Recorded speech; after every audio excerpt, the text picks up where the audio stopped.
অর্জুন সিং এর বাড়িতে ঢুকলো পুলিশ।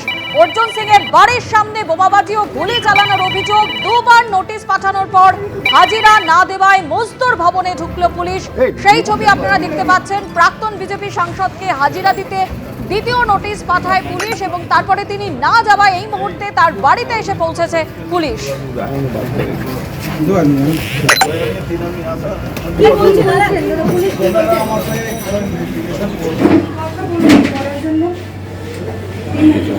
ঠিক আছে, আপনারা একটু যান, কথা বলেন,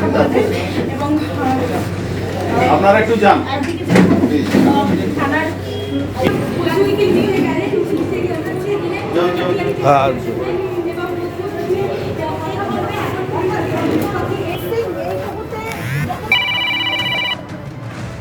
টেলিফোনে এই মুহূর্তে আমাদের সঙ্গে রয়েছেন আমাদের প্রতিনিধি সমীরণ পাল। সমীরণ, পরপর নোটিশ পাঠানো হয়েছে অর্জুন সিংকে থানায় যাওয়ার জন্য, কিন্তু তিনি না যাওয়া এই মুহূর্তে তার বাড়িতে পুলিশ এসে পৌঁছেছে এবং তার সঙ্গে পুলিশ কথাও বলছে। কি জানতে পারছো? দেখো, কিছুক্ষণ আগে যেটা জগদ্দল থানার আইসি মধুসূদন মণ্ডল এবং তদন্তকারী অফিসার অর্জুন সিং এর বাড়ি মজদুর ভবন এসে পৌঁছেন এবং তারপরে দোতলায় তার অফিস ঘরে এসে পৌঁছেছেন। এই মুহূর্তে তাকে জিজ্ঞাসাবাদ করছেন, কারণ আজকে সকাল 10টার সময় তাকে জগদ্দল থানায় হাজির হওয়ার জন্য আজ ভোরবেলা নোটিশ পাঠানো হয়েছিল। তিনি চিঠি দিয়ে জানিয়ে দেন যে রাজনৈতিক কর্মকাণ্ডে ব্যস্ত আছেন, তিনি যেতে পারবেন না। তারপরে বেলা 11:30 পৌনে 12টা নাগাদ মজদুর ভবনে ফের জগদ্দল থানার পুলিশ আধিকারিকরা আসেন, এসে তাকে দ্বিতীয় নোটিশ দিয়ে যান। যেহেতু এই ঘটনাটি খুব গুরুত্বপূর্ণ, তাকে জিজ্ঞাসাবাদের প্রয়োজন রয়েছে, তার ফলে কোনোভাবে দেরি করা সম্ভব নয়, তাই দুপুর 2টোর সময় তাকে জগদ্দল থানায় হাজির হতে বলা হয়। কিন্তু দুপুর 2টোর সময় তিনি হাজির হননি। তিনি উত্তর পাঠিয়ে দেন যে রাজনৈতিক কর্মকাণ্ডে ব্যস্ত রয়েছেন, তিনি আসতে পারবেন না।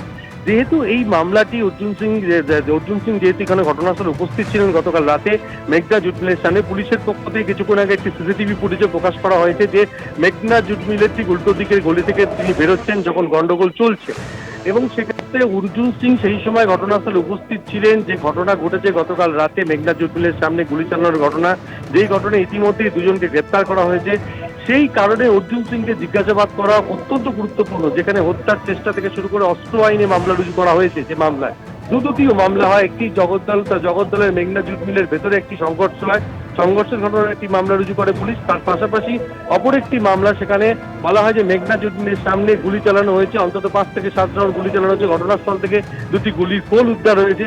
সেই মামলায় ইতিমধ্যেই দুজনকে গ্রেপ্তার করা হয়েছে। তারা নিজেদের হেফাজতে সেই আবেদন জানিয়ে দুজনকে ব্যারাকপুর মহকুমা আদালতে পেশ করা হয়েছে। সেই কারণে যেহেতু প্রাক্তন সাংসদ ঘটনাস্থলে উপস্থিত ছিলেন এবং তার উপস্থিতি নিয়ে গতকাল থেকে জোর রাজনৈতিক চাপানোতর চলছে। গতকাল রাতে ঘটনাস্থলে এসে জগদ্দলের তৃণমূল বিধায়ক সোমনাথ চান দাবি করেন যে প্রাক্তন সাংসদ নিজে গুলি চালিয়েছেন। অপরদিকে পুলিশ যেটা জানিয়েছে যে মোহাম্মদ সাদ্দাম ওরফে মঈনুদ্দিন যখন জখম হওয়ার পর পুলিশকে সে জানিয়েছে যে অর্জুন সিং গুলি চালিয়েছে। সেই কারণে এই মামলায় তার ভূমিকা অত্যন্ত গুরুত্বপূর্ণ, তাকে জিজ্ঞাসাবাদের প্রয়োজন রয়েছে এবং তাকে এই মুহূর্তে জিজ্ঞাসাবাদ করছেন পুলিশ।